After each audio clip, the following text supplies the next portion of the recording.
And the imagery that I want to share with you is one that will help you understand the larger concept of Suratul Asr. Imagine with me that you are drowning, and you are unconscious. Two things. You're drowning and you're unconscious.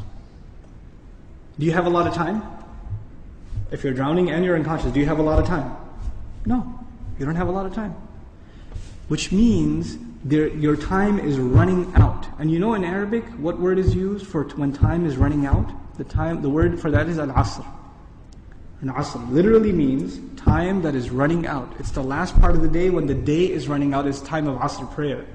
Okay, asr literally comes from asir, juice that is squeezed out, time that's being squeezed out of your hands.